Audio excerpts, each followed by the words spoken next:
साथीहरु नमस्कार। म तपाईहरुलाई आज म देखाउँदैछु। आज चाहिँ हामी चाहिँ घरमा बनाएको चटपटे होममेड चटपटे बनाएर खाँदैछौँ।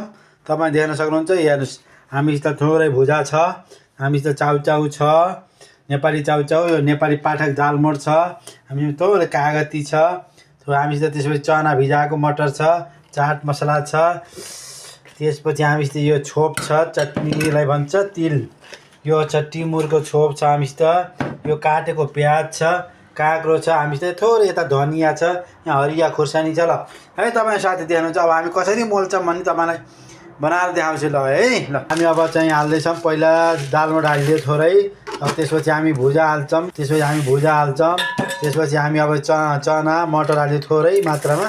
त्यसपछि हामी हाल्दैछौँ थोरै त्यो तिल, भुटेको तिल, भाँगो हाल्छौँ। त्यसपछि हामी हाल्दैछौँ तर थोरै मात्रामा चाट मसला, थोरै चाट मसला हाल्छौँ। थोरै चाट मसला हालिसके मसिनो बनाएर काटेको रातो प्याज हाल्छौँ। त्यसपछि हामी हाल्छौँ अब यो काटेको चप गरेर काटेको काँक्रो, खिरा भने बुझ्नुहुन्छ कि बुझ्नुहुन्न, नबुझ्ने काँक्रो हाल्छौँ। यो पहाडी काँक्रो, घरमा चाहिँ फलेको काँक्रो।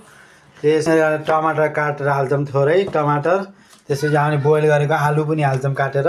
टमाटर हालिदियो, काटेको टमाटर, मसिनरी काटेको टमाटर हालिदियो। यसलाई त्यसपछि थोरै हामी टिमुरको छोप हाल्छौँ, टिमुरको छोप हाल्छौँ, टिमुरको चटनी, भुटेको टिमुर। त्यसपछि हामी अब कागती निचर्छौँ, कागती लपक्क कागती निचरेर, एकदम स्पेसल कागती निचरेर। ल तपाईँ देख्न सक्नुहुन्छ, यो कागती निचरियो।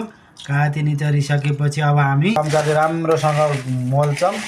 त्यसपछि तपाईँ देख्न सक्नुहुन्छ यम्मी आलु पनि हालिसक्यो हामीले, आलु हालियो, धनिया हालिदियो। त्यसपछि अब तपाईँ देख्न सक्नुहुन्छ यम्मी कति मिठो चटपटे होममेड चटपटे तयार भइसक्यो है। ल मनपर्छ, खाना मनपर्ने जतिले लाइक कमेन्ट सेयर गर्नु होला, यसै गरी बनाउनु होला है त चटपटे। ल एकदम धन्यवाद तपाईँ सबैलाई। कसको मुखबाट पानी आयो, सबैजनालाई मम भन्नु है। ल धन्यवाद।